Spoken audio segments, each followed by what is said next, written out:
Great. Well, hello, good morning, everyone. Welcome to the House Committee on Government Operations and Military Affairs on this lovely Wednesday, March 29th. We are here this morning to hear some introductory testimony on S9, and I want to welcome Senate GovOps Chair, Senator Ruth Hardy. So thanks for being here this morning. Thank you, Representative McCarthy. Thanks for having me. See everybody. So S9 is a bill about the authority of the state auditor to examine the books and records of state contractors. The impetus of this bill was, as you might know, a Vermont Supreme Court case last year, Hoffer v. OneCare, that was brought because the auditor was trying to get to audit the books and records of OneCare Vermont, the state's accountable care organization. And they refused to provide the information that the auditor requested, and it ended up in a legal battle that went to the Vermont Supreme Court. So I highly recommend reading the case. I'm on the Judicial Retention Committee, and we had the Vermont Supreme Court in this year for retention. So I talked to the justice who wrote the decision about it. So you can also watch that. But Becky will also take you through the case if you request it, so you can understand sort of the nuances of why we ended up here.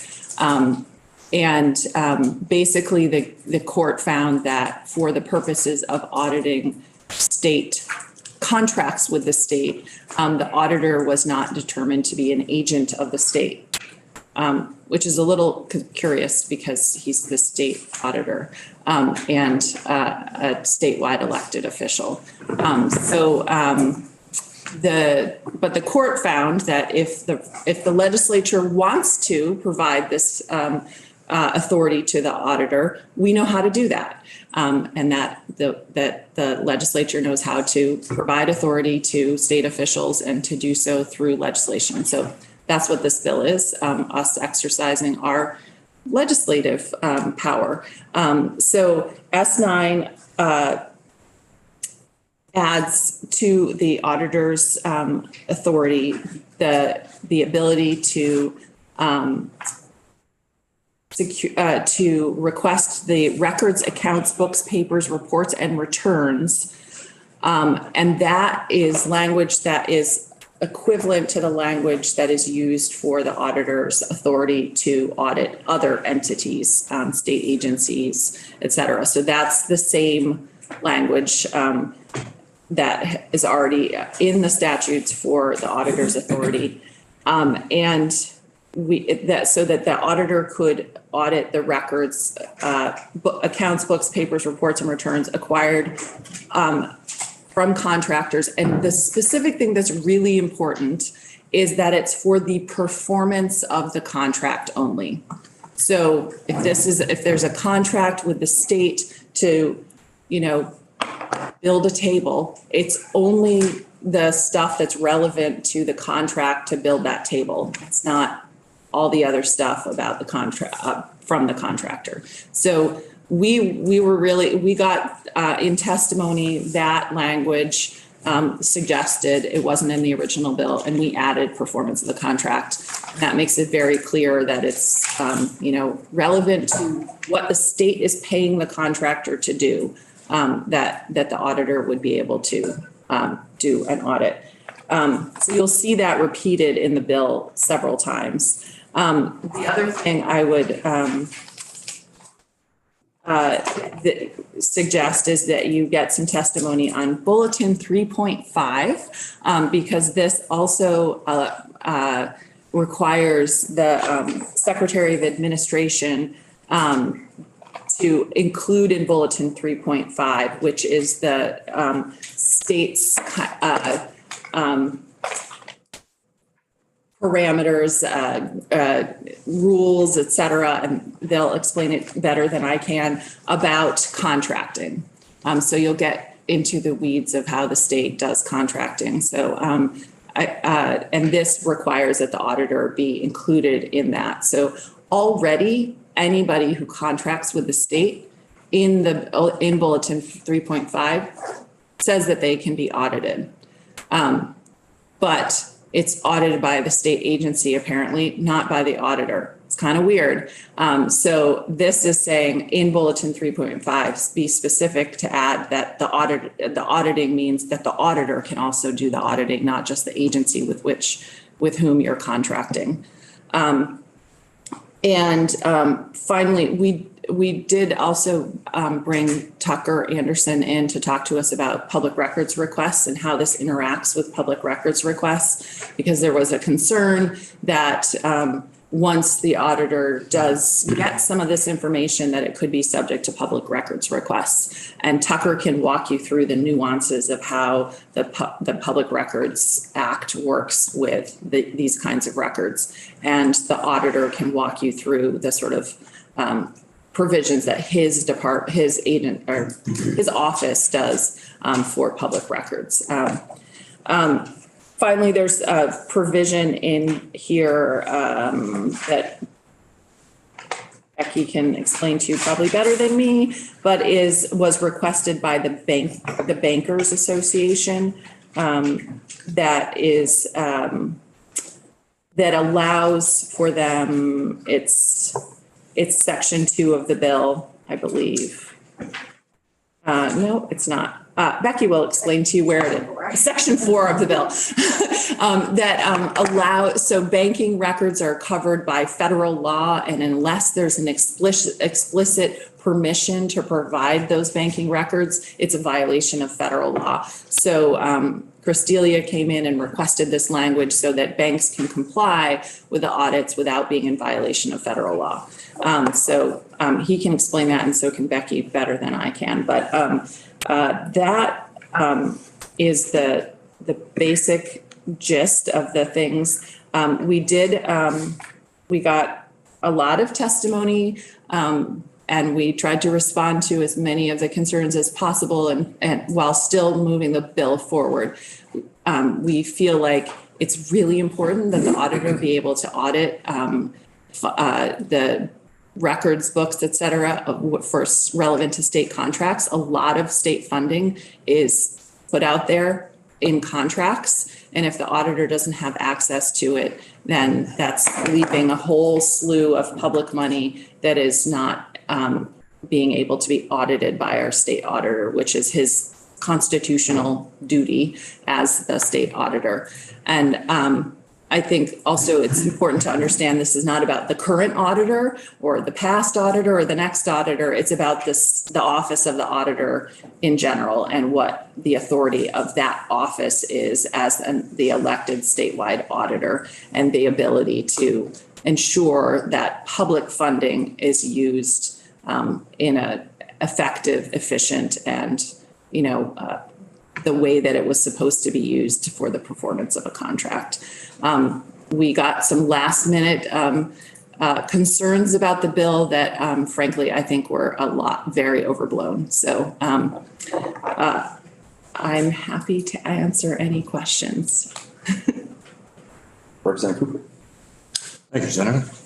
Did you say that the individual departments still retain the ability to do an audit themselves? It's not supplanted by this authority given to the auditor? Correct. Good. Senator Murwicki. Thanks for coming in. Sure. Can you say more to the concerns that were raised? Yes. You might want to be aware of.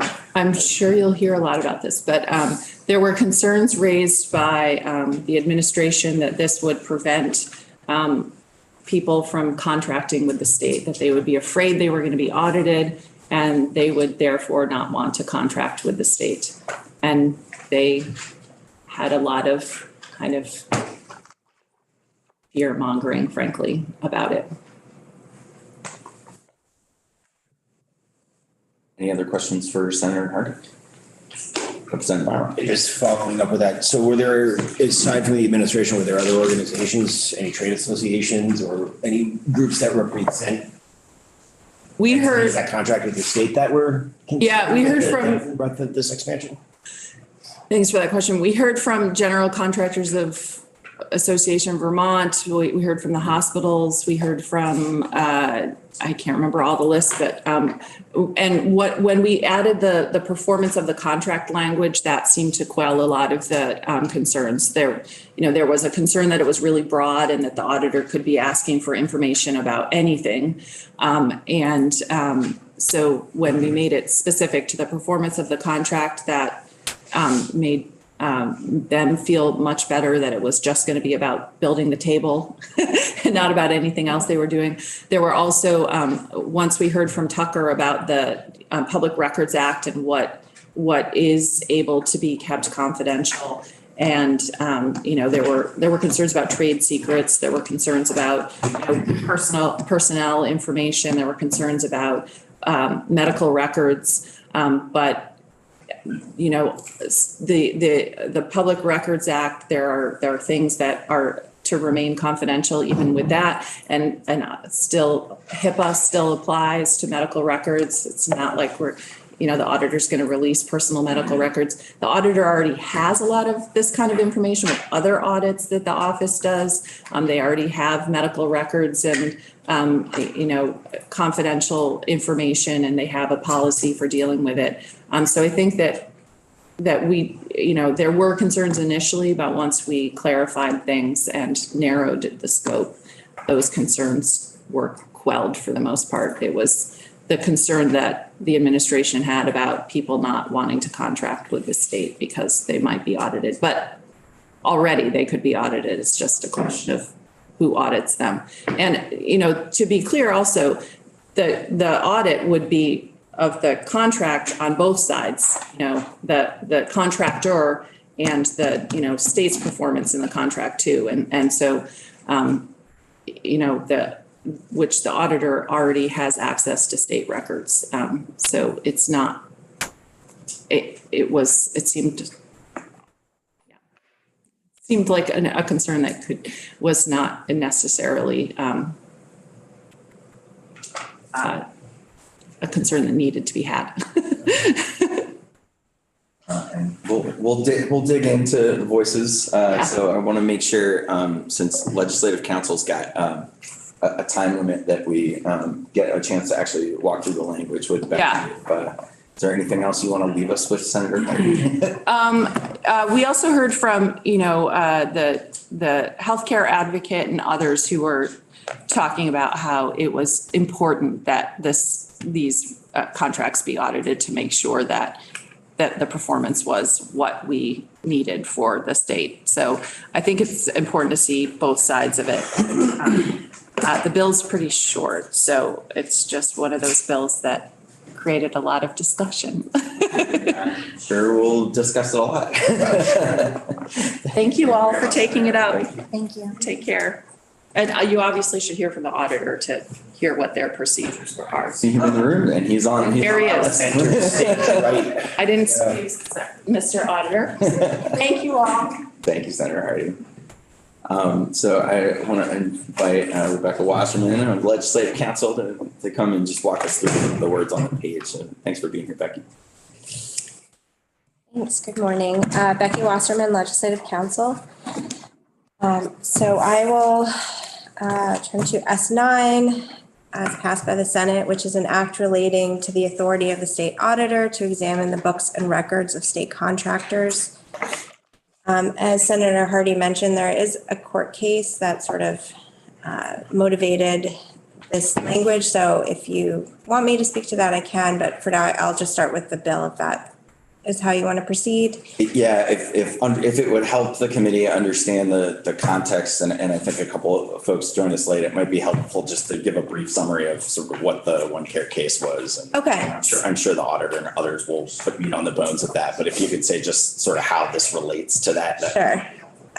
So the auditor requested some records, some payroll records from OneCare, and I can let the auditor speak to sort of the intricacies of it, which OneCare did not provide after several requests.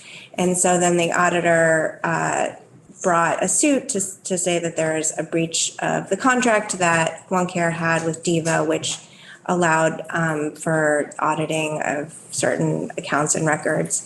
And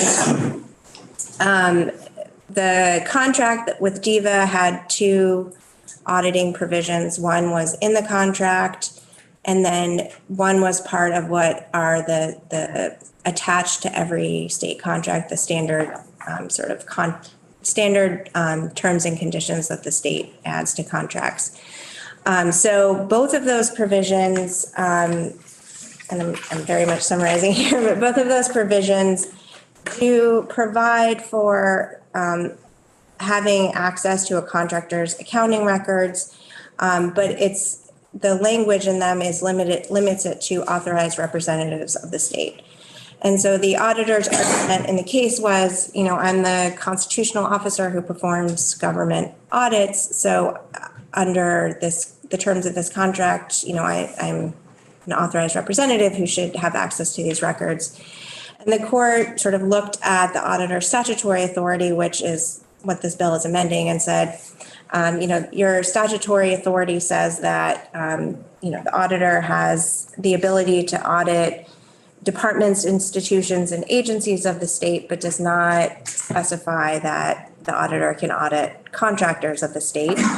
And so sort of based on a look at the language in the contract, and there was no other language that sort of specified that in the contract that the auditor was, for the purposes of that contract, considered an authorized representative or sort of a third-party beneficiary of the contract, and looking at the statute which does not give the auditor sort of explicit statutory authority to look at to access those records, the court said, we don't find that in this case that you have this authority, but they did, as Senator Hardy mentioned, have some language saying, the legislature does know how to give this authority when they want to, and they also provided in the case some other examples of where the auditor is given in statute sort of more explicit authority to audit other entities that are not, sort of specified in this, provided in this like general authority for the state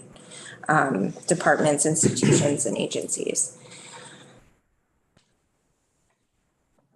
Okay. I have to learn a lot more about what the auditor does on this committee before we really understand all that context, but I think that's a helpful intro into what's going on that drove this bill, so thanks. Okay, great. So to the language of the bill, Section 1 is amending that statutory authority that I was just referring to, the duties of the auditor. So one of the duties specified in statute says that the auditor, at their discretion, can conduct governmental audits of every department, institution, and agency of the state. So what the language change here is adding that this includes contractors as it relates to the performance of the contract with the state. So sort of expanding that and specifying that auditing authority includes contractors as the contract relates to the performance, as it relates to the performance of the contract. And then on page 2, there's a new subdivision 13 added to this statutory section for the duties of the auditor. So the auditor has the discretion to examine the records, accounts, books, papers, reports, and returns in all formats of any contractor that provides services to the state, but there's sort of a limitation put on that. It says that provided that examination is limited to those that are relevant to the performance of the contract of the state. So it's not sort of a wholesale ability to examine only where there's those records are relevant to the performance of the contract. And then the next sentence says that any records, accounts, books, papers, reports, and returns that are auditor acquires during an examination that are not otherwise available to the public are exempt from public inspection and copying under the Public Records Act. So this is the part that speaks to keeping exempt sort of confidential information that the auditor could come across during one of these examinations. Section 2 is amending another statutory section related to the auditor about what records are available for audit. So this is just sort of lining up the change that was made in section 163. Because this section speaks to the examination authority that the auditor has with respect to the entities that the auditor can audit. It does not include that exception for contractors that is in subdivision 13 about the limitation that's placed on that examination of records. So this is just adding into the section that cross-reference to sort of accept those particular records from this what records are available to the auditor. Page 3, section 3. So this is session law. It's not amending statute. It is directing the Secretary of Administration to update Administrative Bulletin 3.5, which is the state's procedures for contracts that the state enters into, and it includes a number of sort of procedures that the state has to follow when they enter into a contract. And what this is saying is that what you have to include in this bulletin 3.5 are terms and conditions that authorize the state auditor to have discretion to examine the records, accounts, books, papers, reports, and returns of contractors that provide services to the state, and have that be in compliance with this new statutory requirement in 32 VSA 163. And the Secretary of Administration is directed to do that by October 1st of this year.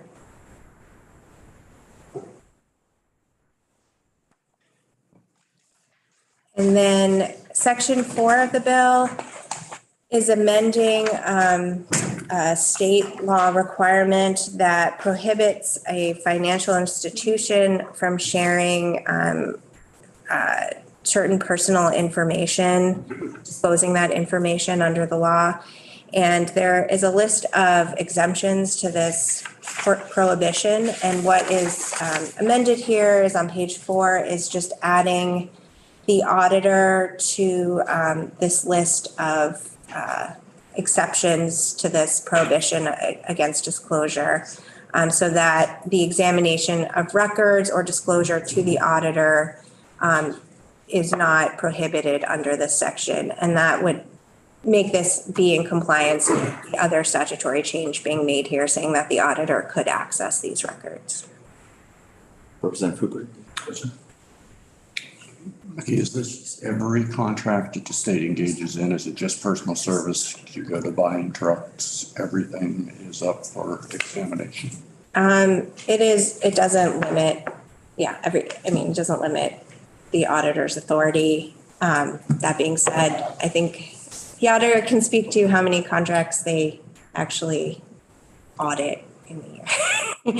I don't know that they would have their office would have the capacity to audit every single contract.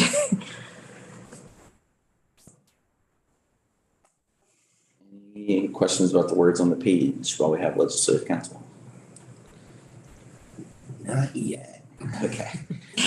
So I just want I'm happy to come back and answer more questions as you have. Great. Thank you very much. Get more information.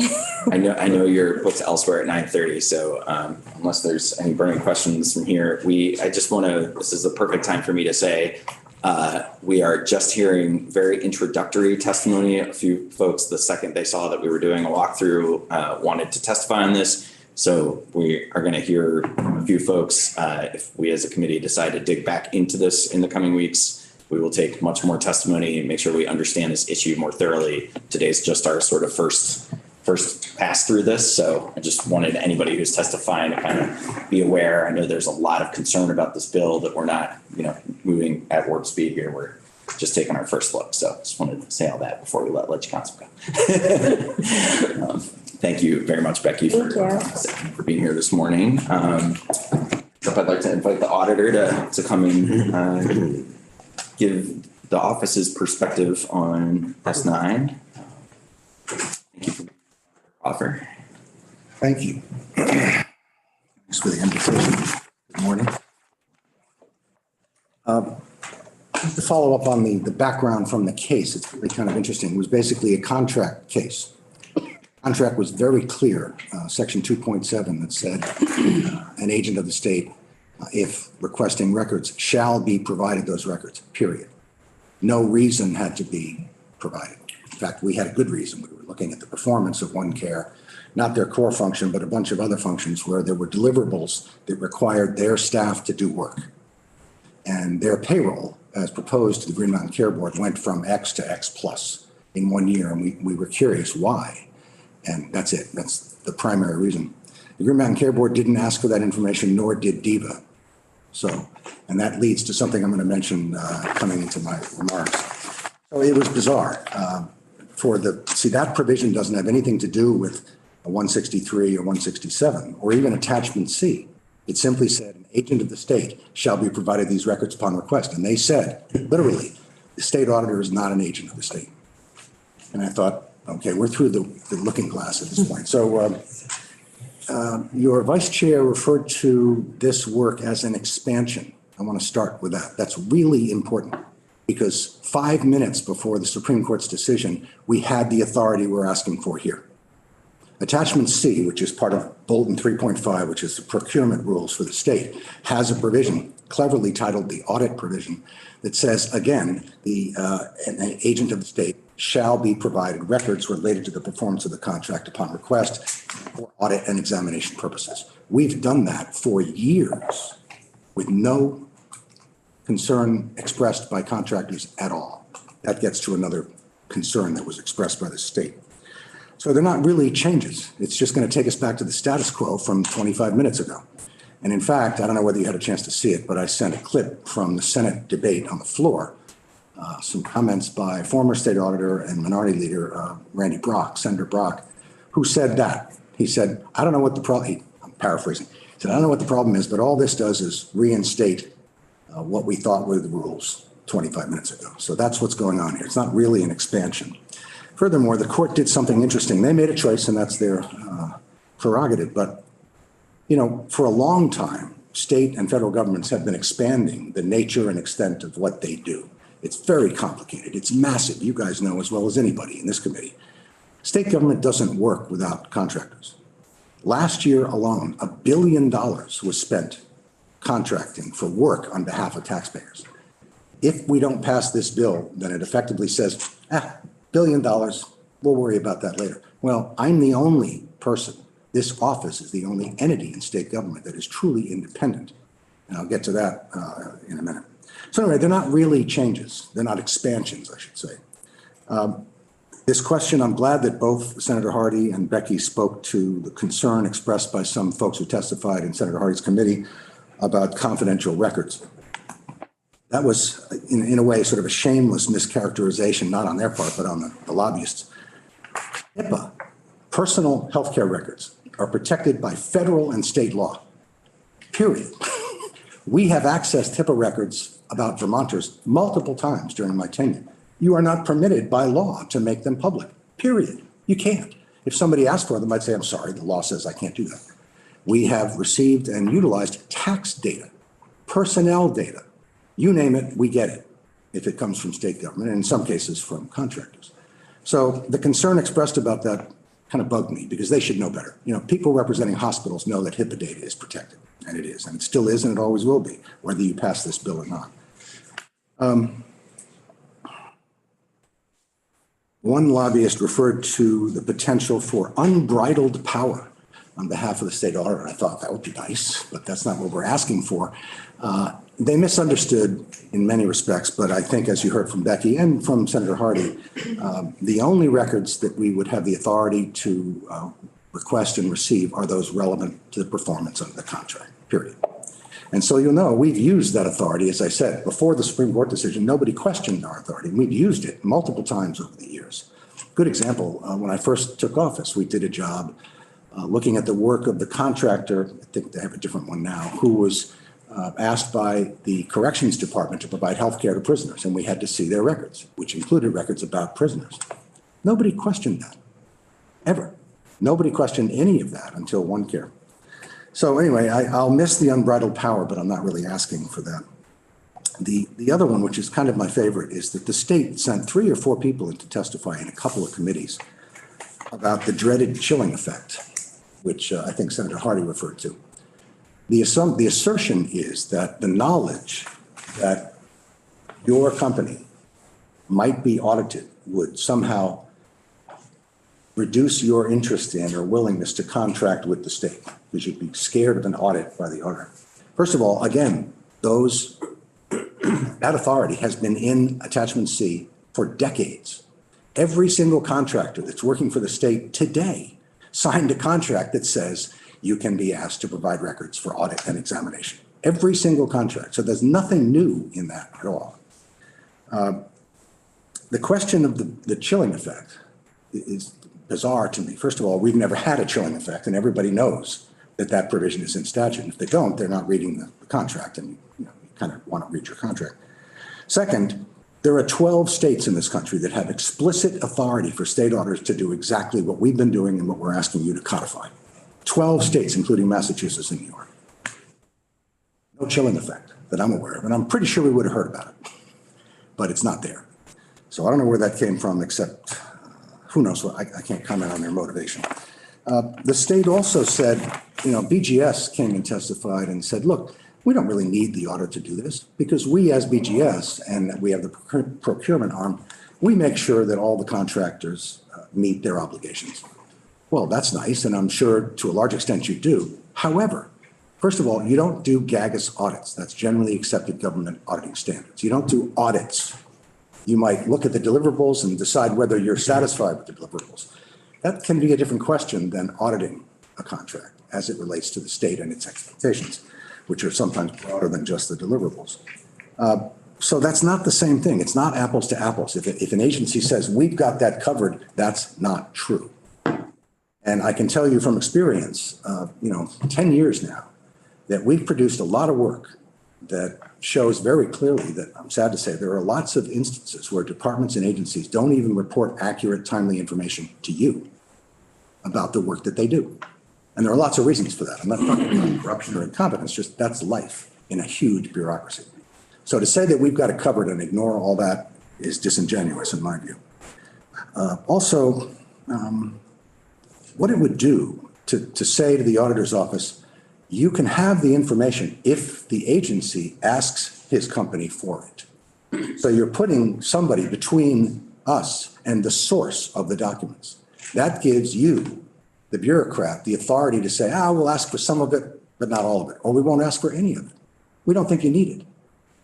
Is it really your intent as the legislature to say that the administration can stand between the auditor's office and an auditee? Is that how you want it to work? Because that would effectively give the governor a veto power over audits that we choose to do. I don't think that's your intent. I certainly hope not, because that's a problem. That's a big problem.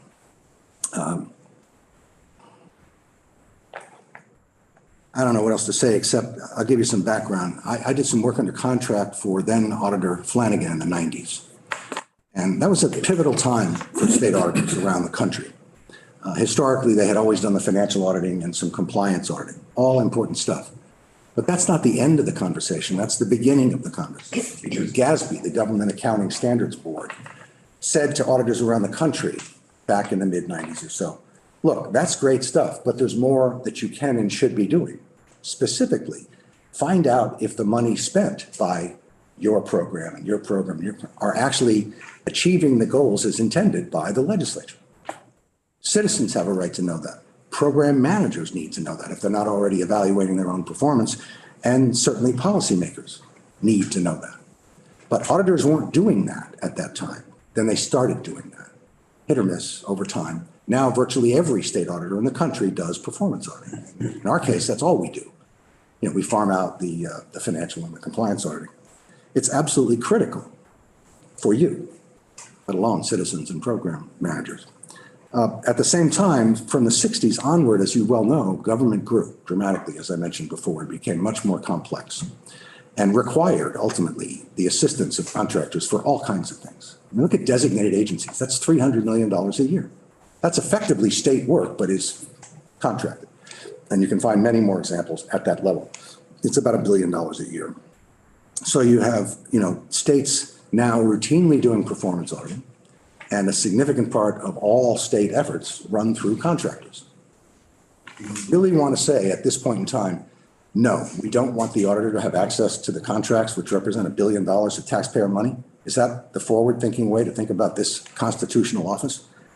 So, this is a bit of a dramatic flourish, but it occurred to me at 3:30 in the morning. Just to wrap it up, to paraphrase Martin Luther King, who famously said, the arc of the moral universe is long, but it bends towards justice. With all due respect, the arc of state auditing bends towards transparency and accountability. People who oppose this bill are taking us backwards. I feel so strongly about this. I hope you appreciate, I'm a numbers guy, but I'm passionate about this. This is a big deal. Question, so Representative Higley and Representative.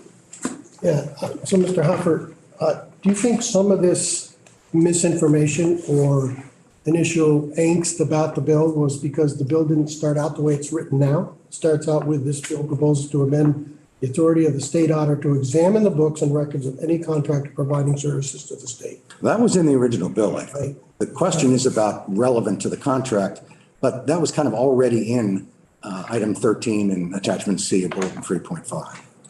So that was already there. That expectation on the part of a contractor has been there for decades. And furthermore, one of the letters, they didn't testify, but they submitted a letter. 7 people representing a bunch of healthcare institutions and so forth. They were the ones who first or initially spoke to, oh my God, we take protecting HIPAA data very seriously, as if I don't. And we're concerned about what will happen if this kind of information gets in the hands of the auditor. So, they're not aware or didn't want to admit that we've had that information for a long time. And you've never heard about a breach of confidentiality because we would never let that happen. One of the other lobbyists, I think for the contractors, said, the auditor is a political position and who knows what will happen down the road. Well, first of all, the governor's a political position too, and everybody he or she appoints. But more importantly, I don't literally do these audits. I supervise the work of professionals who are bound by the professional standards manual, which is really strong on confidential information. So, these folks take their work very seriously, and I trust them, and you should too. But is it improved by the tweaking? Yes, for sure. So I'm seeing a lot of hands up, and we have more witnesses to testify. So I'd like to keep the questions, kind of brief, and then we definitely will have the auditor back if we pick this up. So, That means I have to answer quickly? concise. I'm good at that, sorry. Just trying to lay things on the table here so folks kind of understand this bill this morning. Two things. I'll Yes, sir. try to be quick. Am I hearing correctly that the court decision was that if DEVA and Health Access had agreed with the audit, they could have requested the records, but Absolutely. for whatever reason, they chose not to support the audit? Correct. Okay. And can you speak a little bit to the narrowness of that specific contract? When I was in the Army, I built bridges. If I built a bridge in New Jersey that fell down, wouldn't you want to have that included in your audit of a bridge built in Vermont? Yes, indeed I would.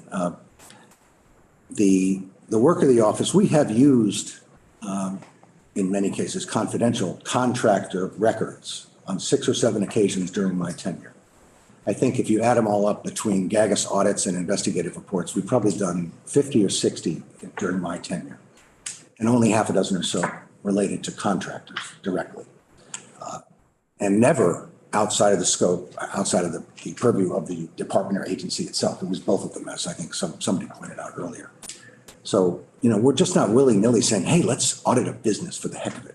That's not what we do. And furthermore, if it's small, I can't justify the allocation of arguably some very expensive resources in my office. It's only for big stuff.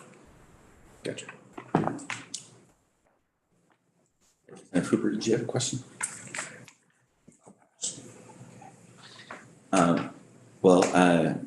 Auditor Hoffer, thanks for being here. Stick around. So we're going to hear from a couple of other witnesses, and I imagine we'll have you back when we pick up work on this. Okay, I'm going to have to leave in about 15 or 20, but I'll stick for a while if that's okay. answer questions as they come up. Sounds great. Thanks, Thank you Frankie. very much. Deputy Secretary Furness. Take the witness chair, please.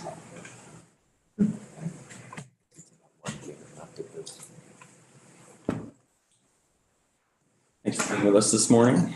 Mr. Chair. So for the record, Douglas Farnham, Deputy Secretary for the Agency of Administration. I'll try to speak quickly, given that this is an intro and kind of high level. So I'd like to start off by saying I have professionally been on both sides of the table here. I've been in an auditing position and I've been the audited. So I have a great deal of respect for not only the state auditor, but the office and the staff there.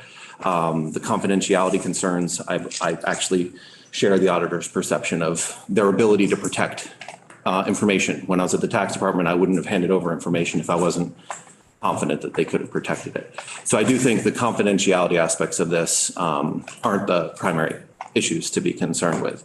I do think it's ironic that the auditor closed with a quote by Martin Luther King, and that I've heard some of the chilling effects kind of disparaged. I do think it's important for us to acknowledge other people's opinions and perceptions, and being dismissive, I don't think is helpful to a thoughtful and productive conversation, because the chilling effects were primarily cited by our racial equity director, Susanna Davis, and are in the context of the Black, Indigenous persons of color community trying to represent their perspective. I do have a couple pages of written testimony that if the committee digs into this bill more thoroughly, I think would be important to consider. I think part of the problem with talking about this quickly is that the state of Vermont has over 5,000 contracts, and they range from the smallest, very basic licensing agreements to more complex service, to construction, to contracts that are with entities that are not purely commercial in nature. So it kind of blurs the lines on what our expectations should be from those entities.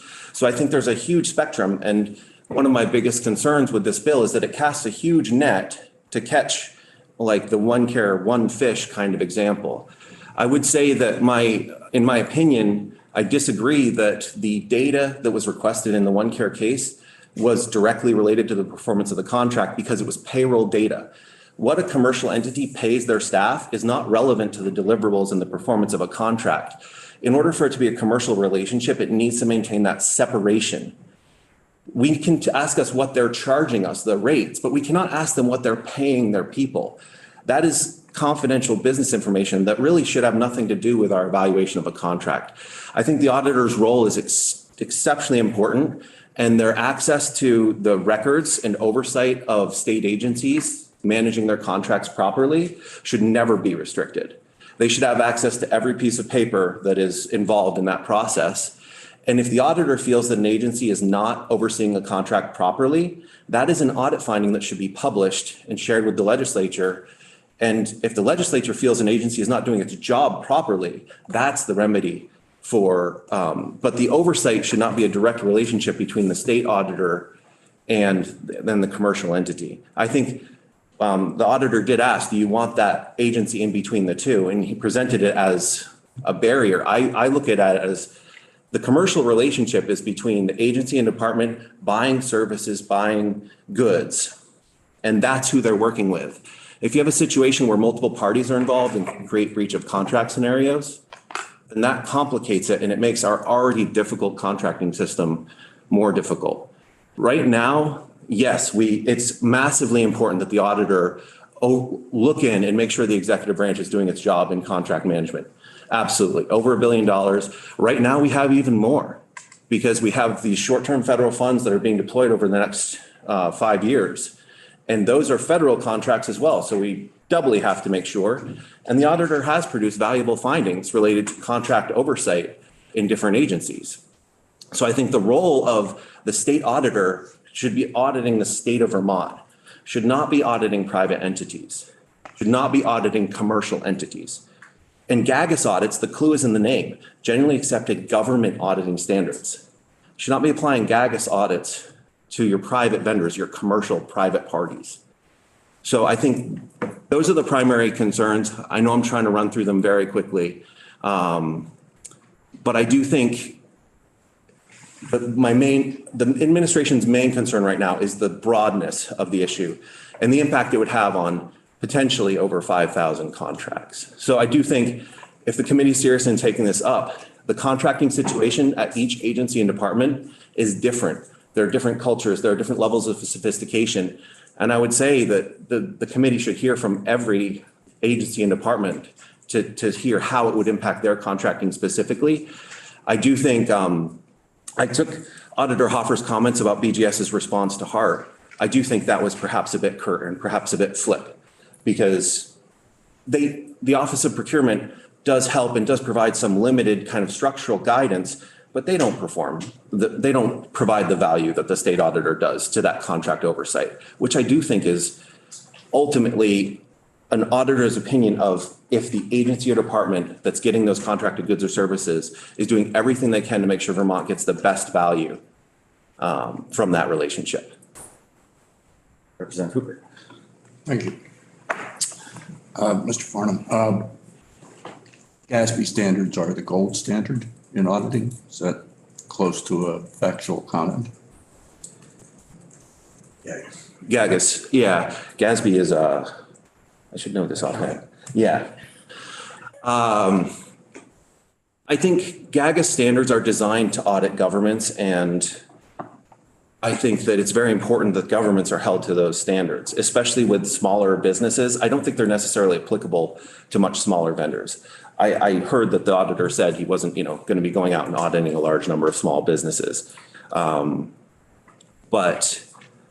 I think that the main thing in a relationship, in a commercial relationship, is the goods being delivered for the amount of money. And we should have a high level picture of the financial stability of that contractor, but it's inappropriate to go any deeper for a standard commercial relationship.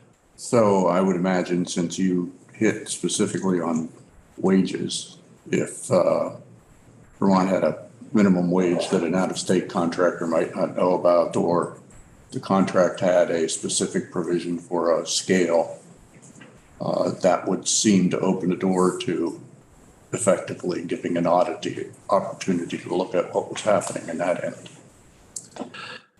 I think under the current structure where there are certifications that they're complying with our wage laws, any federal contract, of course, is going to have to comply with, I cannot remember words this morning. Davis-Bacon, thank you. So there are certain types of work where the wage information is already expected to flow through in a very regulated and controlled manner. But the question was simple. If the contract contains specifics on wage data, that should be subject to examination and audit. See if it's actually happening. It's sort of a yes or no thing.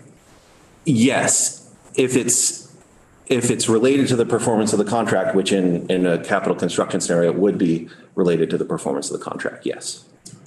You're related to Joe? Probably. Silent. Deputy Secretary Farnham, thanks for being with us. Any other questions from the AOA's perspective at this point? So Representative Waters Evans and then Representative Chase. Thank you. I'm wondering, we just heard Auditor Hoffer say that when the Supreme Court decision was made, this bill would restore what was happening 25 minutes before that decision was made. Can you explain what the difference is, the way you see it, between what this would allow and what was happening in that, proverbial 25 minutes before the decision was made? Like, what's the difference? So what was happening prior to the OneCare case is that generally the state auditor was asking for records which directly related to the performance, and there was no disagreement about whether or not they related to that contract. So I would also say, from working from the state of Vermont for a number of years, just because something was happening doesn't mean it was right. And, the court's review of the contract shows we were being open and we were sharing because no one disagreed on what was being asked for. So it ended up being, there was no harm involved, right? There was no conflict. The OneCare case was a situation where the state agency wouldn't demand those records because they didn't believe they're related to the case. This would change it. The contracts on paper have always had the audit provision, but the state auditor is not referenced in the attachment C audit language.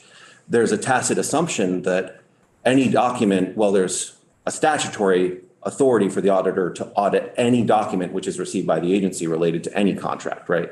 That's just part of the documents that the auditor has access to. A plain language reading of attachment C language led some auditors to directly request records. I don't think that direct request should have been done in the past. I think it always should have flowed through the contract, because the contract is a relationship between that state agency and a good example is the Department of Taxes can have a contract with a contractor. The Department of Public Service can't come in and request a document, right? They're both part of the state of Vermont, the larger entity, but they're separate legal entities from a contracting perspective. Sounds like the crux of the debate between the two positions. So thank you for framing it up that way. Representative Chase. Are the different types of contract versus like a purchase agreement versus a situation where the contractor would be acting as an agent of the state on behalf of citizens? Like, is there a distinction in the types of contracts like that, or are they all kind of contracts of contract? I think as you drift towards the situation where a contractor is acting on behalf of the state of Vermont, that's going to become more similar to a grant agreement, which a grant agreement profit is kind of not allowed in a grant agreement. So a grant agreement would generally have a much broader set of documents that's related. Like if this had been a grant to OneCare and the state auditor wanted to know if they were taking any of that grant and applying it to their payroll, that would have been an exceptionally pertinent question, right? Because that would have to be controlled. They're not allowed to profit off of a grant arrangement. We do run into difficulty. There are federal standards for separating grants from contracts, but anytime you draw a line, things can get very close to that line. And as it gets closer to a grant as a contract, it becomes more difficult to differentiate what's an appropriate request about performance. And in our healthcare system, it is very complicated. It does have some kind of non-standard, non-commercial entities involved. And I think that also makes it a more complicated situation to evaluate. Not to mention all of the federal regulatory pieces that we've touched on in earlier testimony. So I don't think we want to dive that deep. Sorry. No, totally fine. I think it's really important for us to kind of scope out what the areas that we need to dive into in order to really understand the ramifications of this bill. So appreciate you being with us this morning.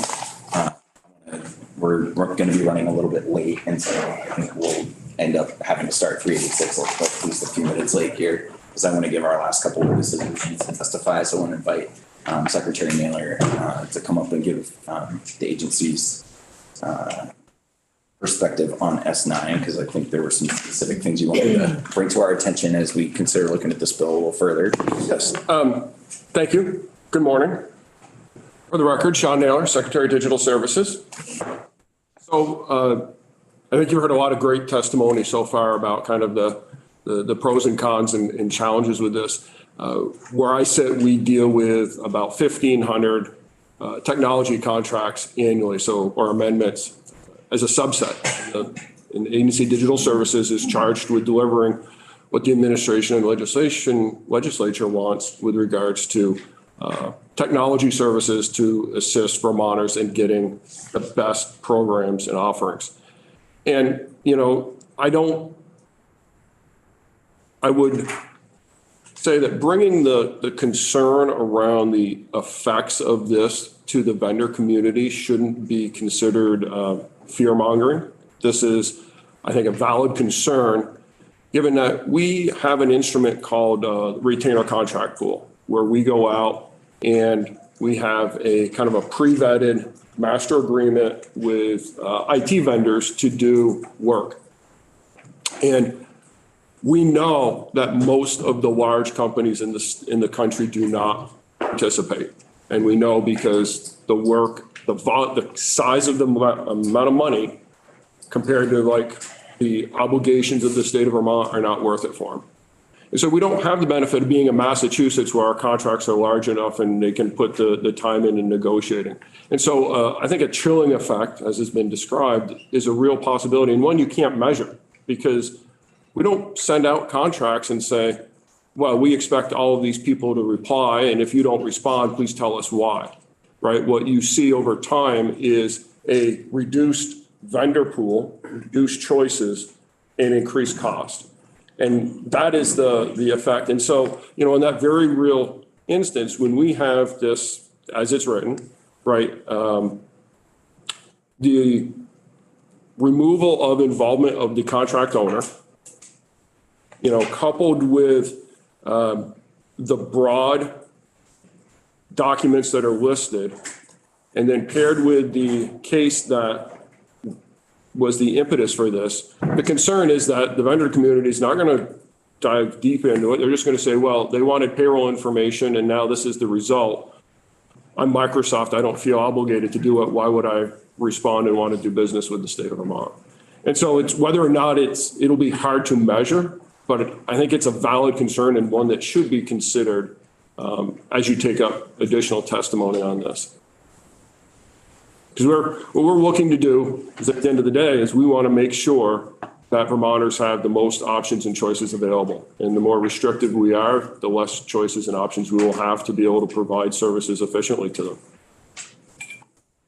Pause there, because I'm sure we'll be back on this. Yeah, I think we'll probably hear debate on either side, but I think it's good that we have the concern generally laid out. Representative Hooper. Thank you. Do you find in your contracting efforts that it's 3.5 and provisions in there that are more to the idea of we don't want to do business with Vermont? In the financial services side of things, we have a lot of problems with people taking exception to a lot of stuff in 3.5, as opposed to what has been apparently going on for a long time. Well, you don't really get to know, right? Because the vendors that don't respond. So how do you get to find out why they chose not to respond? And so it's hard to tease out what could be their motivation. I know from just some informal conversations that things like indemnification and other things that are pretty rigid in this state contribute to a value analysis, right? And often the cost of the cost of providing a service to Vermont will be less than a larger state. And that value analysis is not worth it for them to go through the effort of bidding on it for Vermont. But that's deeper than what we're talking about here. That's done into the overall contract expectations that 3.5 sticks in. Well, no, indemnification's in statute. I'm saying that there's a lot of things that come into play as to why a vendor may or may not. This could be another. This could be the proverbial straw on the camel's back in some instances. Thank you. Anything else for Secretary Naylor at this point? For those who are here on 386, we have one more witness that we want to hear from on S9, and then we'll be switching gears. So thanks for your patience. I know there's a lot going on here today. Megan Sullivan from the Chamber, and thank you for being with us to give the Chamber's perspective on S9. Thank you for having me. For the record, Megan Sullivan, Vice President of Government Affairs for the Vermont Chamber of Commerce. It's nice to be back with you all. So I know last time I was here, I was talking for restaurants, but I think this shows the breadth of industries that the Vermont Chamber of Commerce deals with. We have members in every region of the state and from every industry in Vermont. And so, I appreciate coming in today during this sort of introduction, because we have sort of broad questions and concerns that we've heard from our members about. And those members are from industries that are varied, including healthcare, technology, construction and general contracting, telecommunications, energy, finance, and baking. And so before I get into some of what are those questions, what are those concerns, what are some clarifications that we might ask this committee and the state auditor to dig into as this committee potentially looks at this, I do just want to underline the framing of this conversation and what we're talking about is about the authority of this constitutional office, not about the actions of a specific individual. And the considerations being taken up by this body are for changes to the authority of that constitutional office. And I think what we want to especially think about is that at some point, state auditor is either not going to run or the voters are not going to reelect him, and we will have future auditors. And that if there is a future auditor with less reputable motives than the current state auditor or Martin Luther King, that there need to be guardrails in place to ensure that activities are being done in the manner that this body is expecting of that. And, you know, I think just personally, one example I would give you is when I first heard about this, my thoughts went to the state and this body and the governor have gone to a length to ensure reproductive rights in Vermont, enshrining it in the Constitution. And that fear mongering was used as a, why do we need to put this in the Constitution? The legislature is obviously going to protect that, but saying future legislators may not feel the same way, and we need to protect the rights of people to access that. And so when I thought about this, I thought, you know, what if a future state auditor who did not agree with that decision came in and used that as an opportunity to look at, you know, how can I look at the contracts that the state has with the offices that provide reproductive rights, who have contracts with the state? You know, are there abuses that are possible because it allows direct access to these state contractors, including healthcare providers who provide these types of services?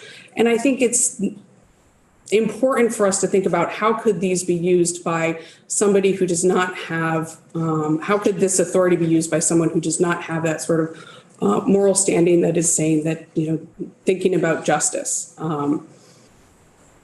So the first question and concern that we heard about was around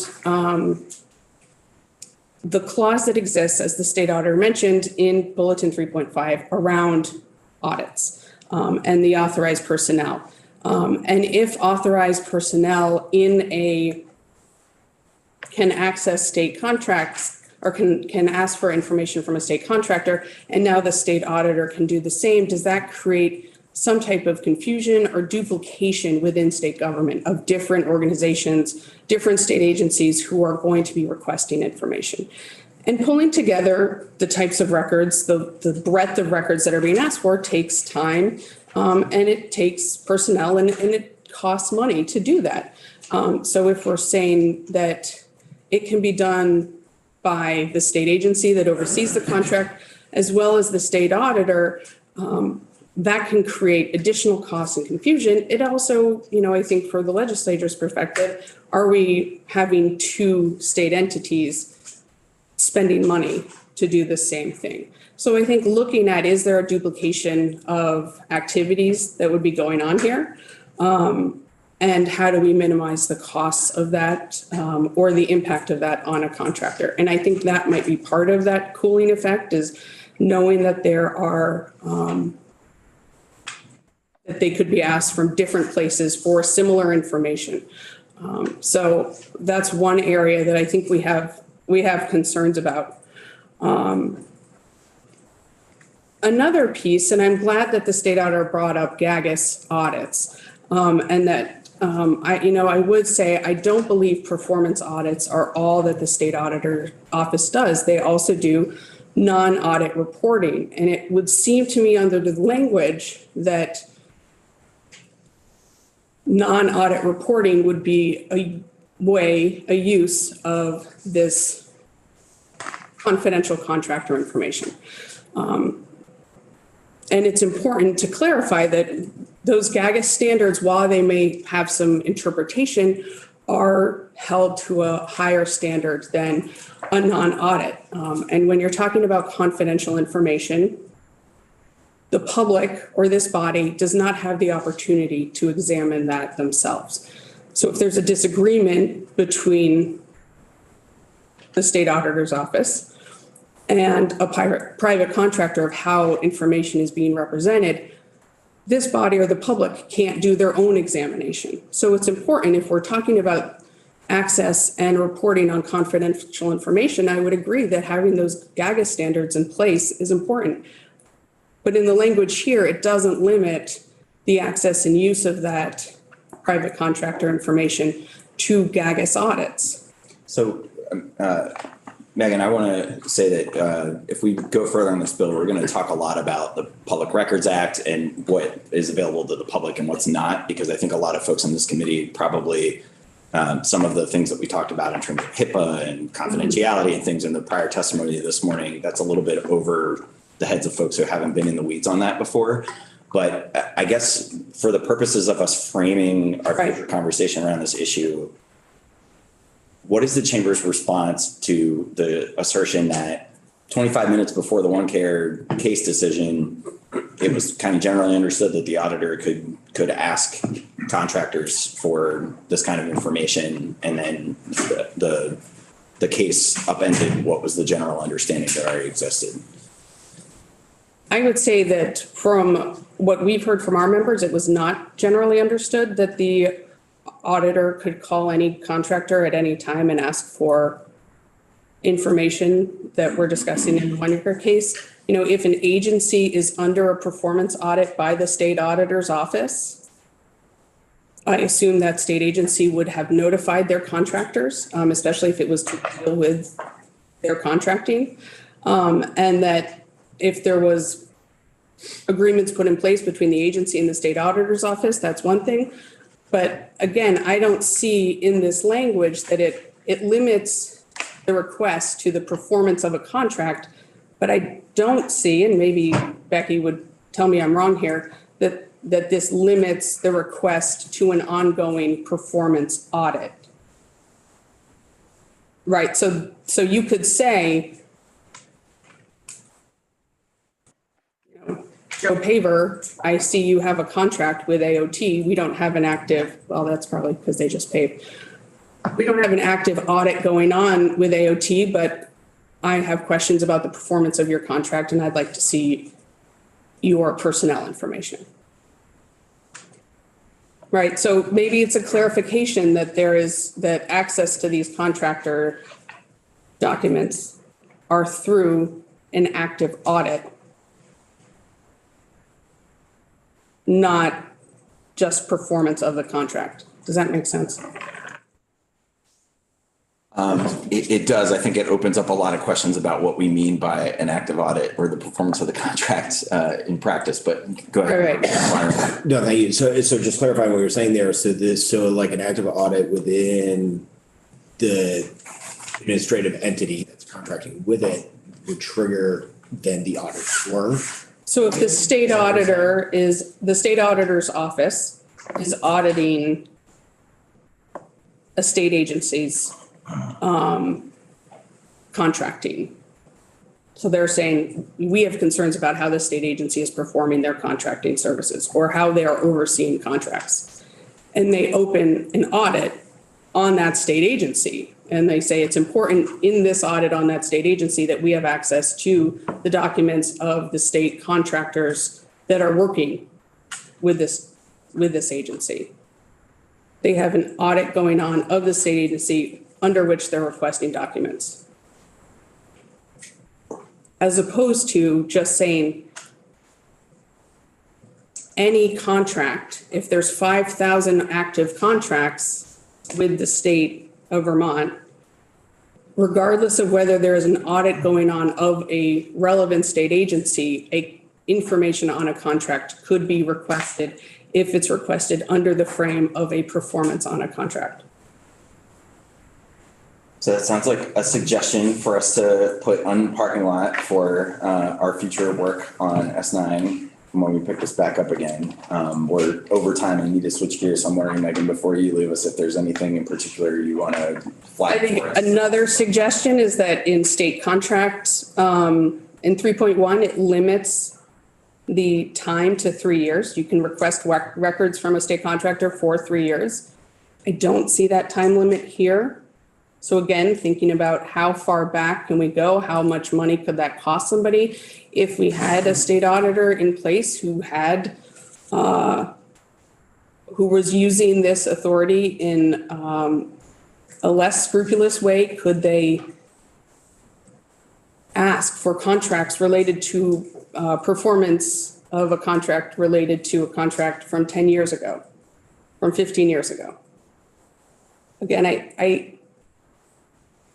businesses in the state of Vermont pay a lot of taxes.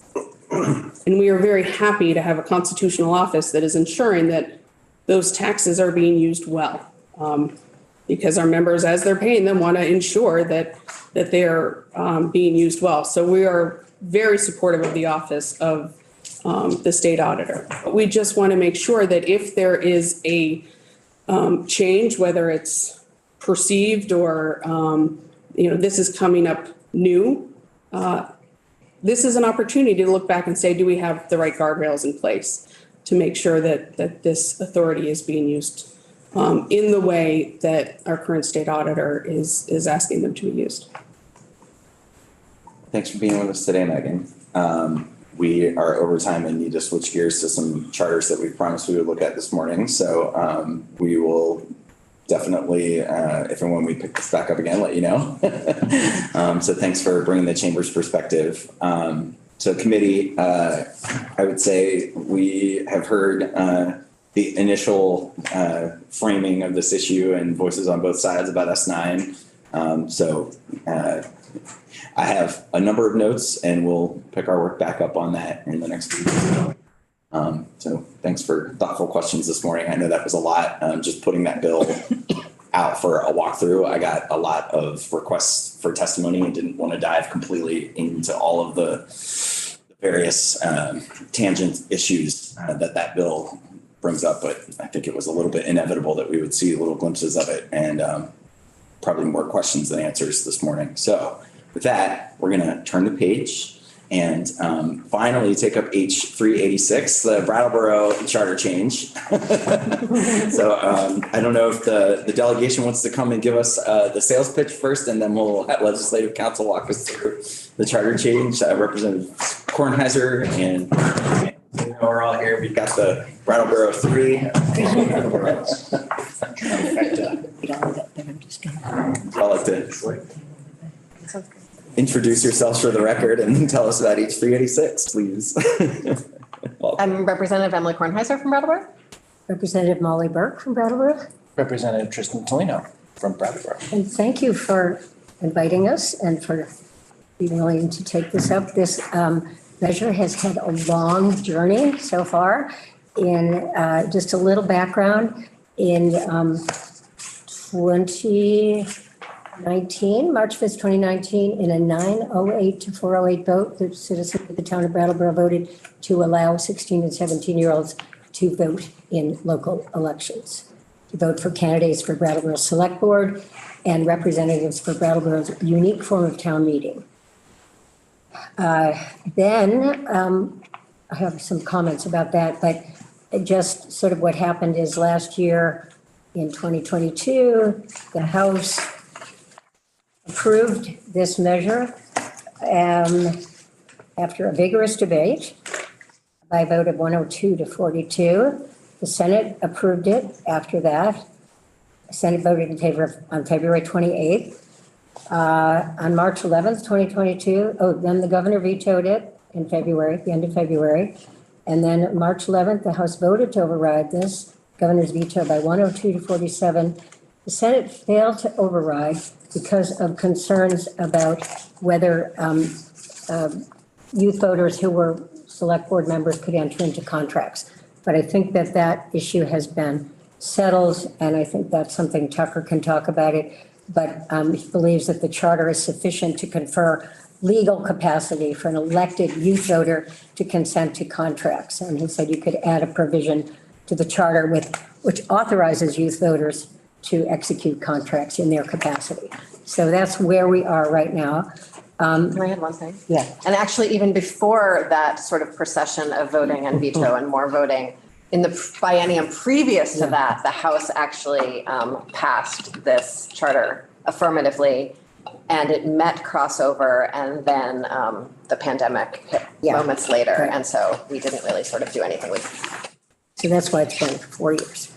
And I just want to read a little bit, and I have pages of things that we can give to the committee about research on youth voting. Research shows that voting is habitual. A person who votes in the first election they are eligible for is likely to continue voting consistently, while someone who doesn't will take several years to pick up the habit. 16 is a better age to establish a new habit than 18.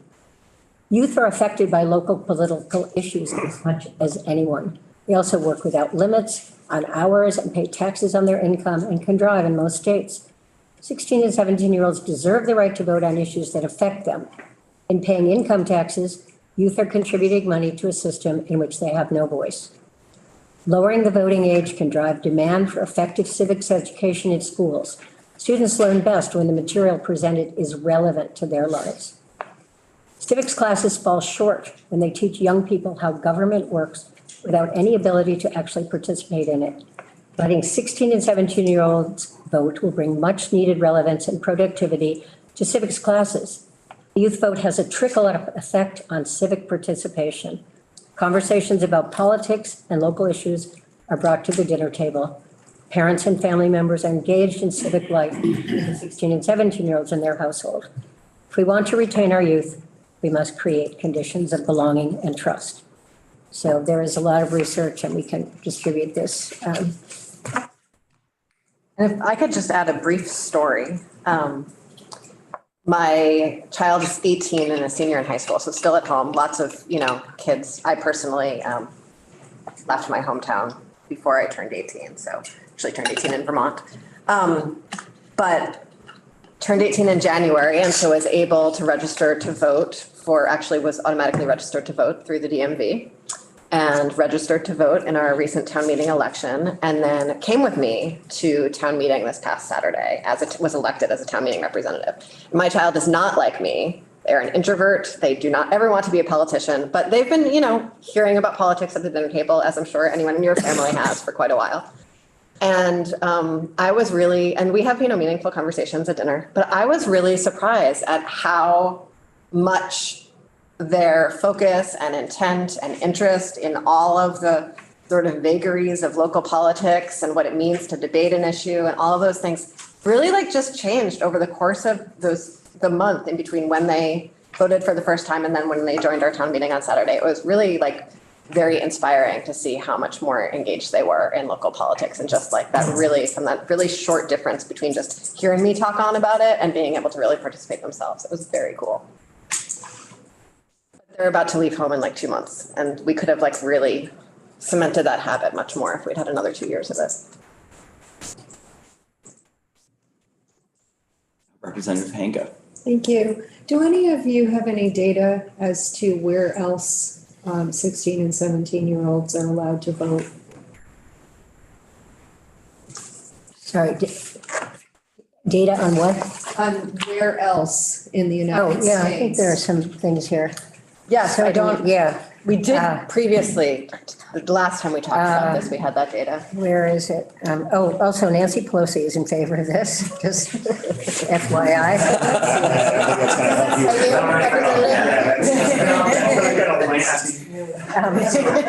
And I just want to remind the committee, on this bill, we had tried to do an introduction previously. We're just doing an introduction and walkthrough. We are not moving this bill. Some of the other charters that we did last week, we are looking to move today. So I just wanted to make that distinction for everybody in case anybody's got anxiety about us doing this one today. It is not my intention to try to move this one today. Seeing a lot of hands pop up. And you can get back to me if you don't have that data now. Tacoma Park, Maryland did in 2013. But we have we can send you a full coverage of it. We're not the only one. We're not the first ones. So Representative Higley and then Representative Morowicki. I saw a flurry of activity over here, but I'm not sure who still wants to speak. So we'll figure that out. Representative Higley, okay. So I'm a little surprised to see that this is back again. I had a real hard time squaring what we just did on the floor a few weeks ago as regards to not allowing 16 and 17-year-olds to get married without the parental permission. I also remember back during the uncontrolled legislation when it was changed from an 18-year-old to a 21-year-old to be able to purchase a firearm. And the debate seemed to go center around the cognitive reasoning ability of the younger folks. So again, I just, can you square that for me? Can you square how a majority of the folks in this chamber voted to not allow 16 and 17-year-olds to marry with parental permission in certain situations, yet you want them to be allowed to vote now? So I'm happy to take a shot at it. I wasn't there for the floor debate. I will acknowledge that because of the appropriations process. But there's a distinction in what the capacity of 16 and 17-year-olds have that's important to voting, where voting is sort of a measured, reflective process. The challenge for young brains is more an impulsive decision-making. And both of those have a nexus around impulsive decision-making. And I think that that's the distinction. And I believe that 2 years ago we shared, and we can pull that back up, the research on sort of the difference between, it's not slow thinking and fast thinking, but it's impulsive thinking and deliberative. Yeah. Yes. I was one of the sponsors of the marriage prohibition for 16 and 17-year-olds. There's been a lot of research done by the Vermont Commission on Women and other organizations about the negative effects, particularly for young women, of marrying at an early age. And so there's harm that can be done to particularly a younger woman in being allowed to marry. And a lot of times it's sort of a coercive kind of situation there, and that also leaves young women open to trafficking. So it's a very complex situation. It's not just people are saying, oh, well, we're in love, and somebody said, well, if you're in love, you can wait 2 years or wait a year or whatever. I think that it also maybe comes from an earlier concept where if a young woman gets pregnant, that they should be married. And I think that, I think mores have changed about that, about whether it's, that they could do at the age of 18. So I'm just trying to respond. And I don't think there's any evidence of negative repercussions for individuals, youth voters, if they started voting early. There's a lot of evidence that I have a lot more to say on that, but we won't have the time right now. But I appreciate you both, all three of you, explaining that particular differentiation. Representative Murwicki. I don't expect you to have an answer to this right now, but I feel like when a town overwhelmingly votes for us, I'm very hesitant to go against that. Do you recall the percentage of this vote? It was I have the number here. It was 908 to 408. Quite overwhelming. So quite, yeah.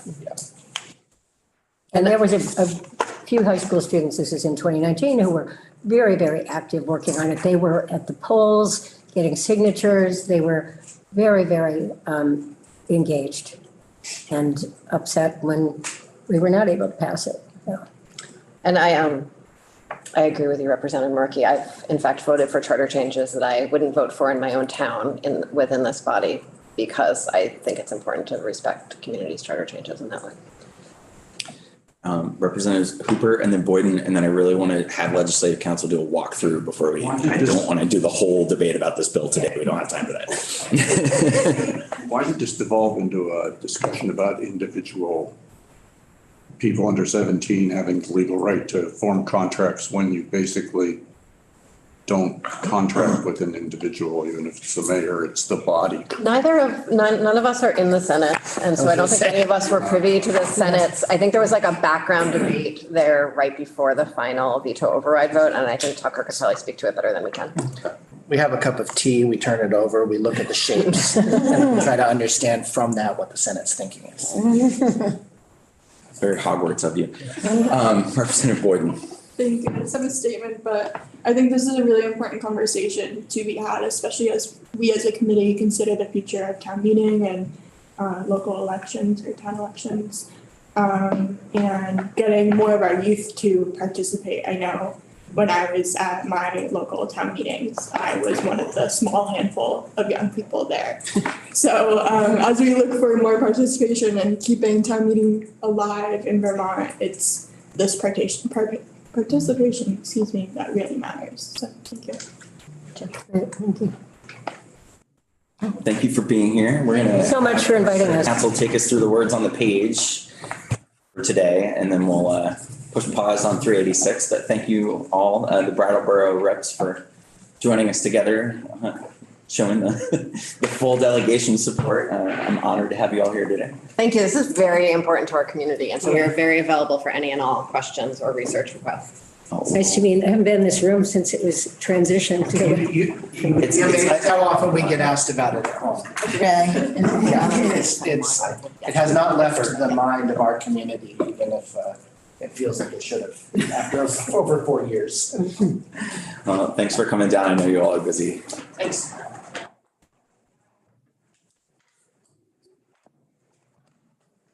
Mr. Anderson, thanks for being back and taking us through the H386. Well, good morning, Tucker Anderson, Legislative Counsel. You have in front of you H386 as introduced, which contains the youth voter charter amendments for the town of Brattleboro. The bill, largely speaking, does two things. The first is that it allows 16 and 17-year-olds to vote as youth voters in the annual representative town meeting in the town of Brattleboro and in their local elections. I'll give you some background and history as to how youth voter in its current context came to be with respect to these charter amendments as I do the walkthrough. The second thing that it does is it cleans up a little bit of the charter. This was bundled with the vote that happened in 2019. I'll quickly note those corrections as I go through, but largely what it does is it eliminates references to offices that no longer exist with respect to the town school board. I'll note that as I go along. You heard some history about these charter amendments that were passed in 2019. One thing that I would note is that what you see in front of you is different from what was passed by the voters in 2019. And what are those differences? Well, primarily what was passed in 2019 by the town of Brattleboro directly amended the definition of voter in their town charter. And the way that those charter proposals were presented would have allowed anyone who was present on voting day, who was 16 or 17-year-olds, without respect to citizenship or any of the other qualifications to vote in an election, to actually vote in the town meetings.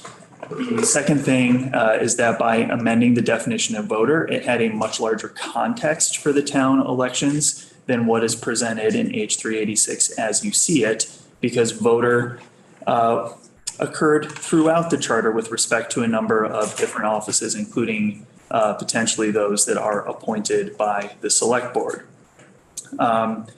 Finally, the other implication that perhaps caused some debate and confusion as this bill moved along in multiple iterations over the last 4 years is that by amending the definition of voter, there was the direct implication that those individuals could hold an elected office, not just vote for them. However, the materials that were presented at the time presented this as youth voting, not youths holding office, which is how we came to the legal questions and debate around whether a 16 or 17-year-old could, for example, consent to contracts on behalf of a municipal corporation. I will state my legal analysis and position on that upfront, which is that consistently over the last 4 years, it has been my analysis and position that that question is resolved simply by the passage of this charter. The General Assembly has the power to grant capacity to any person in statute. And that is what the charter, as it originally was written over the last 3 years, did. It said that 16 and 17-year-olds had capacity to hold an elected office and to perform the duties of that office, which included, if necessary, the execution of contracts.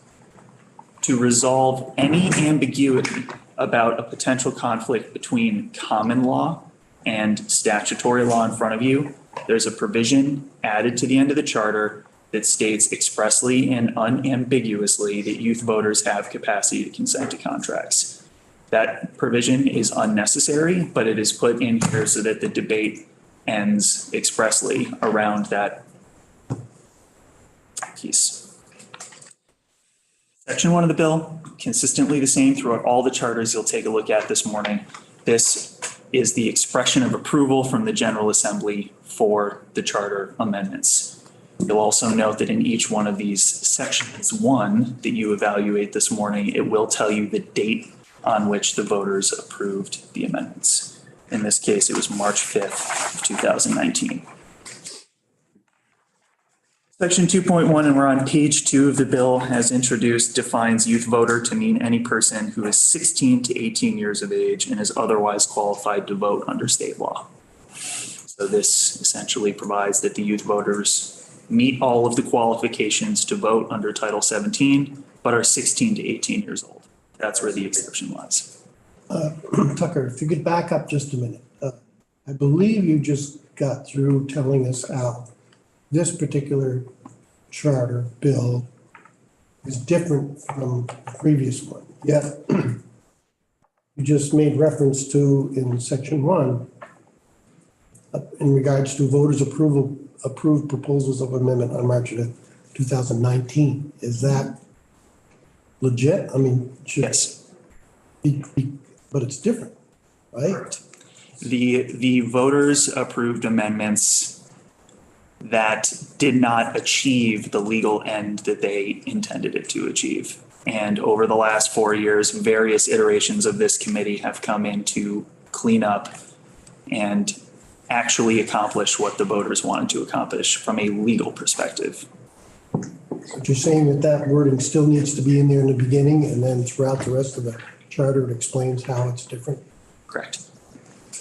This is something that is actually done in almost all of the charter bills that are subsequently amended by the committees of jurisdiction, whether from a policy or legal standpoint. Section 1 expresses that the voters approve whatever the contents of the charter are. And then the charter as a component of state law is amended at the will of the General Assembly. There are some instances where there are inconsistencies, and the committees of jurisdiction have determined to take out section 1 just so that it's not stated that the voters approved something, that you change whole cloth from what they approved. In this case, the youth voter amendments are consistent with what was approved by the town.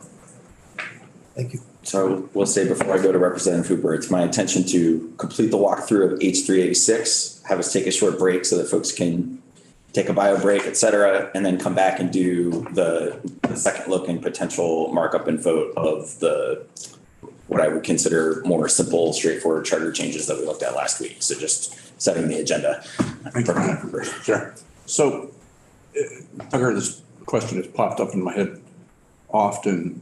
Once a town proposes and adopts a charter change and it comes to us and we don't take it up immediately, it never dies. It can be taken off the table at any time, 10, 15, 20 years later. It can be resuscitated. And as I think we covered this in some of the initial discussion of charters, like some of the day one stuff we did together. This is all state law. It relates to the powers of a specific corporation, in this case, a town, but this is your baby. This is the General Assembly's law. So you actually don't even need a proposal from a municipality to tinker with the charters. This is really this is a delegation of authority, and it's at the whim and will of the General Assembly. You don't want to quote Justice Dillon about us breathing life into the municipal corporation and all of that again? That was really powerful. I have that quote tattooed on my So the town would have to actively withdraw by vote a proposed charter change. They could absolutely take that step. It might be more cost efficient to reach out to the delegation from the particular municipality and say, we don't want this anymore, but Moving on to section 2.2, I'll note two things in this section. First, the struck language that you see are those technical corrections around the board of school directors for the school districts that no longer exist. The second thing that I wanted to note is this is an area where youth voters is inserted, and I'll tell you the offices that are listed in section 2.2 of the charter. Representative town meeting members, the select board, the listers, trustees of public funds, moderator, first constable, and a second constable. Those are the elected offices that can be voted on and can be filled by the youth voters. Section 2.3, this includes the youth voters in the representative town meeting provisions of the charter. Moving on to page 3, section 2.3A. This is the charter-specific provisions around early and absentee voting. And it includes here a provision that covers the youth voters who will be old enough to vote on election day. It's the same provision that is in both general law and this charter for 18-year-olds currently. In section 2.4, this is the inclusion, again, for consistency of youth voters in provisions governing representative town meeting members. Moving on to page 4, section 2.5. Thank you. I don't know if I don't believe you did this year, Tucker, but could you explain, since this is unique to Brattleboro, what representative town meeting is? Yes. There is a general law provision that allows any municipality in the state to convene a representative town meeting where certain legislative decisions at the local level, including setting the budget and proposing the budget, are determined by a representative body not dissimilar to the House of Representatives. I believe that in Brattleboro, this is the only town, by the way, that has decided to adopt this model. It is 140 elected members who go and then represent the voters at what would typically be carried out, for example, in a floor vote municipality by the voters of the town. So youth would be eligible for one of those 140 positions? Yes. And when is that determined? When is that election for those 140 individuals? I actually don't know the date of when they are elected by the town, but I can find that out for you. So I'm just thinking, like if a 16-year-old wants to be one of those 140, they have to be 16 at the time of that election for that body of 140? Yes, that is because under the provisions that I very quickly went through, the term youth voter is used for members of the representative town meeting, and you have to be at least 16 in order to meet the definition of youth voter. Okay, thank you. Representative Murowicki. Just to answer that question about voting, town meeting members, representative town meeting members in Brattleboro are elected on the first Tuesday in March at town meeting, but they don't hold their town meeting until, well, they just held it last weekend, so two weeks later. Thank you. The election happens just a couple of weeks before the meeting typically.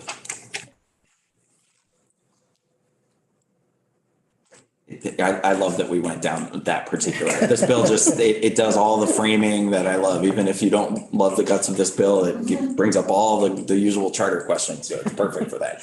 It gives us an opportunity to flesh out the representative town meeting, which usually is just a blip on the radar. For example, when you're doing the special authority for Brattleboro and over the last 4 or 5 years for them to hold their representative town meeting electronically.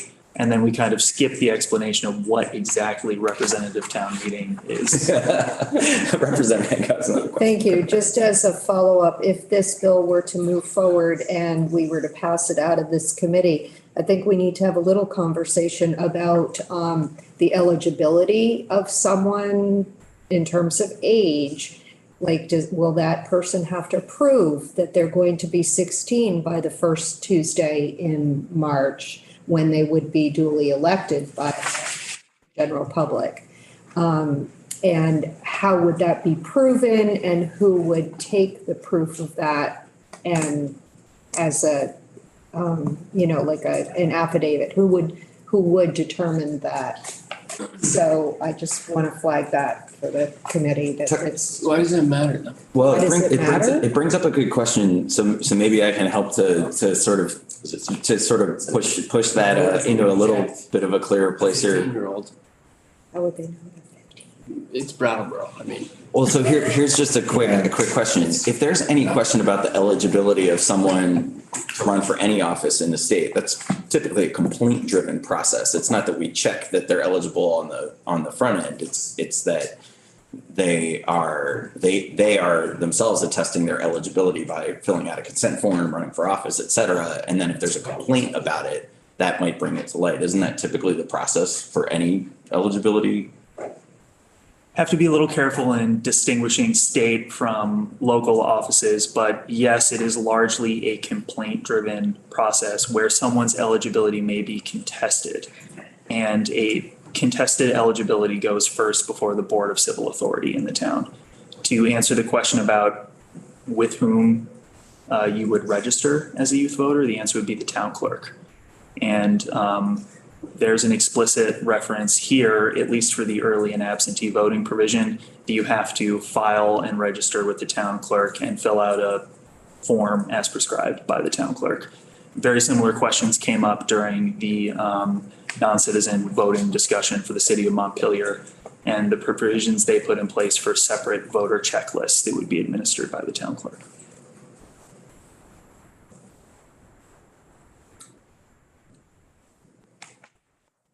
All right.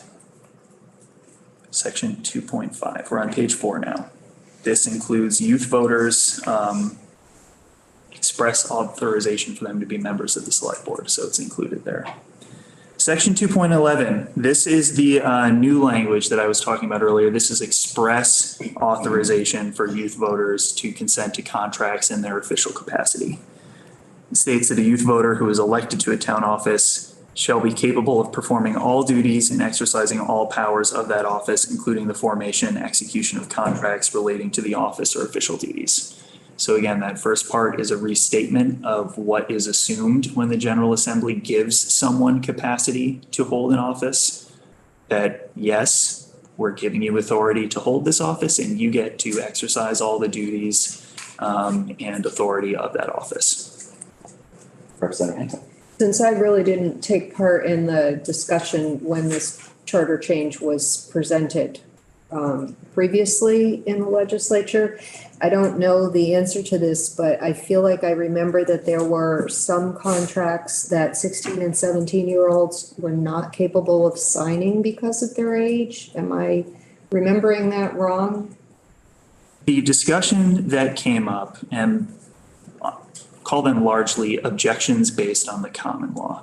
There is a common law doctrine called the infancy doctrine. The infancy doctrine largely states that people who are under the minority age do not have capacity to consent to contracts. Now, they can complete a contract, but it is at the risk of the entity or person who is contracting with them. Because the infancy doctrine doesn't say that the contract is invalid. It says that the person who is under the age of minority can always back out of that contract in the future. There are exceptions to the doctrine. It is a very well fleshed out, very complicated area of the common law. One thing that I will note is that under the common law, the age of majority is 21. So unless a state has already lowered the age of majority, the default under the common law is that no one under 21 years of age has the capacity to consent to a contract. Vermont is 18 because you have a statute in Title I that says that the age of majority in this state for all purposes, unless otherwise accepted, is 18 years old. So you already have a statute which has lowered the age to consent to a contract from 21 to 18 from the common law to a statutory standard. What the charter did as introduced in the past is said, essentially, and again, this is an implied provision, it is an assumption, is that 16 and 17-year-olds in the town of Brattleboro have capacity to hold those offices. What follows from that is they have the capacity to carry out the duties of that office, which might include consenting to contracts. The other thing that I have consistently testified about in this area is that with respect to the positions here, these are on boards. The board is consenting to the contract. The voters vest the ability to make those decisions in a legislative body. The youth voter is a member of that body that has voting capacity. It is not likely that you're going to have someone under 18 on a select board carrying out contracts in their individual capacity on behalf of the town. I'm not aware of a provision that would invest that power in an individual member of those boards. So just to be totally clear, the section 2.11 elected youth voter authority language makes explicit what your legal analysis all along believed was implicit. Yes. It is sufficient, but maybe not necessary. I appreciate that distinction. Section 4.1, if you're ready to move along, this is another edition of youth voters in the charter references to the select board. And the next amendment, outside of some technical corrections in section 10.3, in that section adds youth voters to representative town meeting membership again. Section 3 of the charter states that the act shall take effect on passage.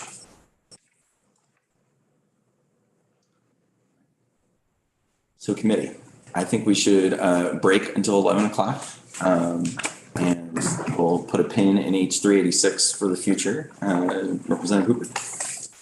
We could potentially vote this out today, correct? Well, no. No. So why not? So we all voted on this except for the three of them. Sounds like no. Okay, so let's just back up.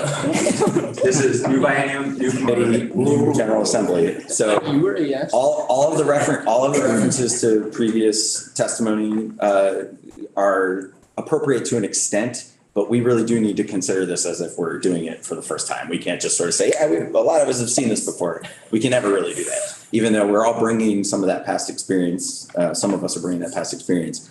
I would, before we vote this out, want to hear from some people to talk about the context that it exists nationally, some of the historical importance, people from the town of Brattleboro who support it. I imagine so we would want to do a little more work on this before we pass it out again. So just that. And also I made a commitment to the committee that we would warn that we were going to do markup vote. So for the other charters that we're going to look at after our break, last week we did an initial presentation of those. Today we're going to do a formal walkthrough, markup, and potential vote on those because I have given notice to the committee and via the agenda to the public that we would consider those for a vote. Say I wanted 386 to be on the table so that folks would have the opportunity to go, oh yeah, that's that one today. I actually tried to get an introduction on it earlier. And given that the three members from Brattleboro are all on money committees, it makes it challenging to get them all in. So we were delayed until today. So don't want to dampen anyone's enthusiasm for 386, but we're not going to vote it today. I wouldn't call it enthusiasm. Okay. All right, great. So let's adjourn. We'll come back just after 11 now. I want to give us at least 10 minutes, and then we'll switch gears to pick up our work on some of those charters we saw last week.